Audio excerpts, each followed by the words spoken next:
Esta vez vamos a hablar sobre el control cinemático. Esto es parte del controlador del brazo robot. Acá tenemos el algoritmo general para el control del brazo. Vamos a tener como insumo un programa en alto nivel con instrucciones de lo que va a ser la rutina a ejecutar por el brazo.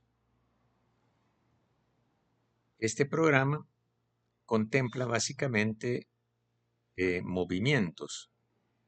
Entonces, para que se produzcan estos movimientos, se tiene que determinar la trayectoria del mismo. Para esto nos vamos a auxiliar de lo que sería el modelo cinemático del brazo. Luego, habiendo determinado las trayectorias,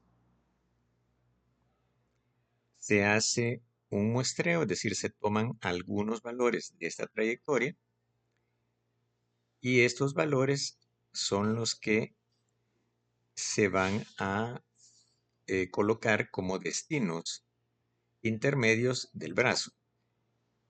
Y en cada movimiento hacia esos destinos va a intervenir la parte que se llama control dinámico, que se va a abordar más adelante. Lo que nos ocupa entonces en este apartado, en este video, es determinar la trayectoria. Pues bien, acá tenemos una representación, ¿verdad? Una representación de un brazo muy simplificado con solamente dos eslabones, que serían esta parte roja que vemos acá.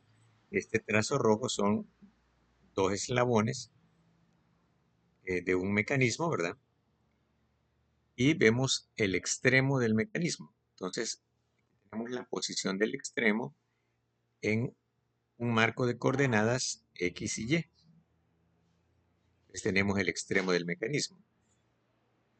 Ahora bien,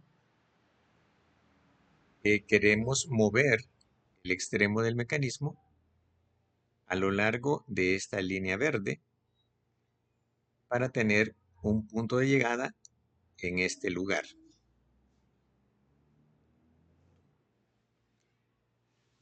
Pues bien, entonces, esto de acá, la línea verde sería la trayectoria deseada. Entonces, ¿qué es lo primero que tenemos, verdad? Primero tenemos que definir la trayectoria deseada. Luego vamos a calcular puntos intermedios de esa trayectoria deseada. Luego se va a calcular o a encontrar esta trayectoria, el equivalente de esta trayectoria deseada, ¿verdad? Que aquí estamos hablando de la posición del extremo, ¿verdad? En términos de coordenadas, pues eso se va a transformar a sus equivalentes posiciones de las articulaciones, es decir, cuánto debe estar girado cada eslabón, ¿verdad? Cada articulación, de modo de que el extremo esté en este lugar, ¿verdad? Entonces se encuentran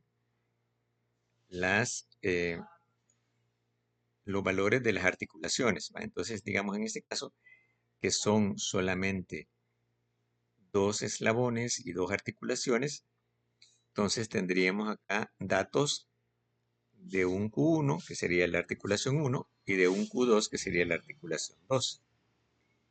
Entonces vamos a tener aquí puntos, ¿verdad? Entonces aquí tenemos este Q1, ¿verdad? Eh, este índice que tenemos aquí como exponente no es un exponente, sino que es la numeración, ¿verdad? De 1, 2, 3 y 4 está como superíndice para no confundirlo con la articulación, ¿verdad? Entonces este punto sería el conjunto de datos de Q1 y Q2 para la posición 1, ¿verdad? Que este superíndice indica la posición 1, posición 2, 3 y 4, que son estas que aparecen acá.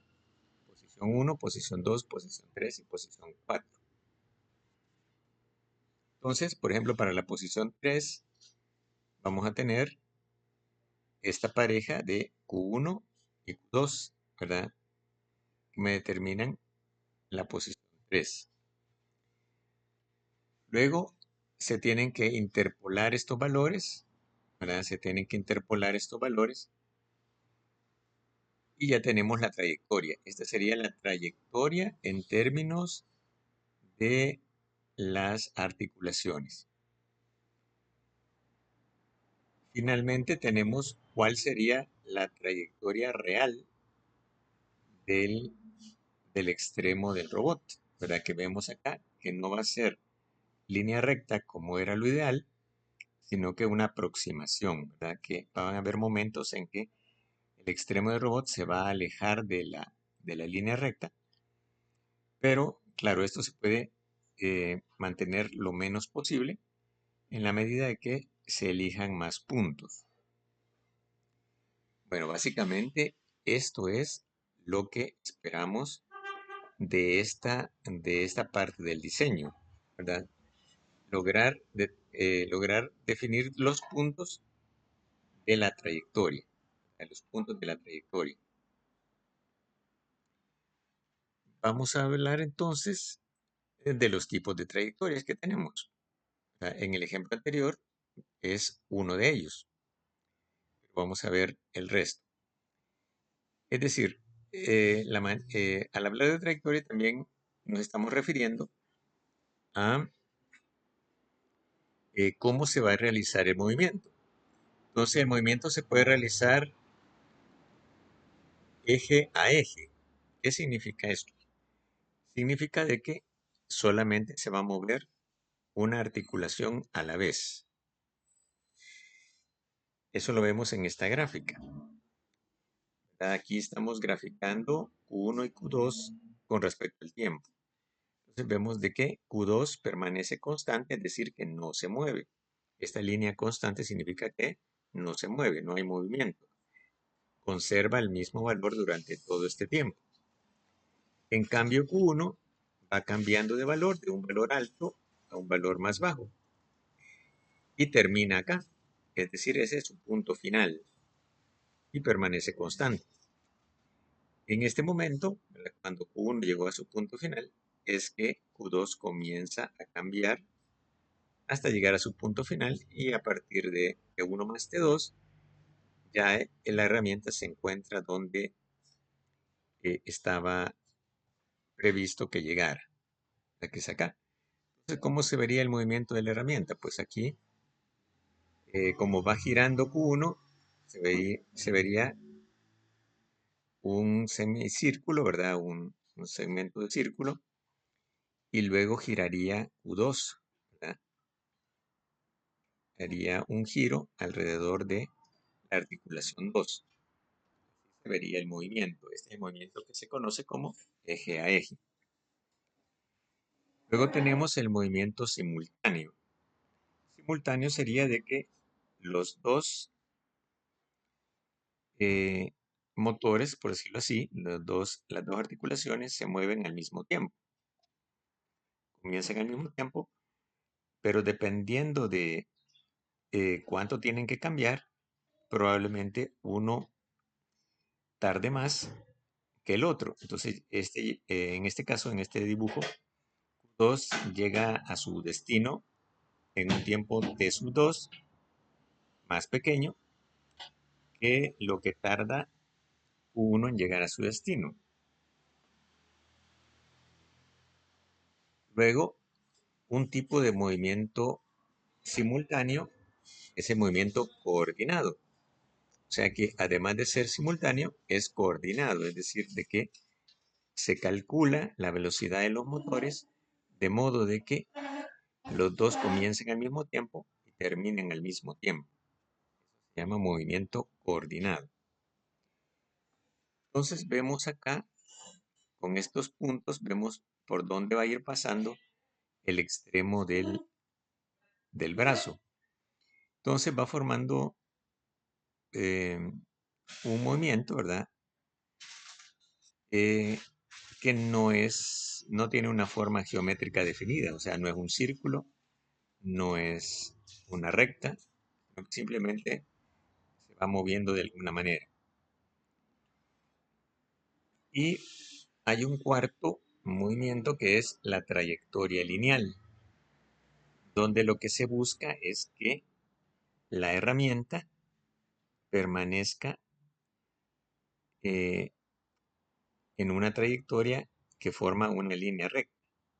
Entonces todos los puntos de la herramienta van a estar sobre esa línea recta. En ese caso, se exige de que las articulaciones se acomoden para que la herramienta permanezca sobre la línea recta, ¿verdad? Eso nos va a dar trayectorias de las articulaciones con formas eh, complicadas, ¿verdad? Entonces aquí tenemos como Q1 y Q2, ¿verdad?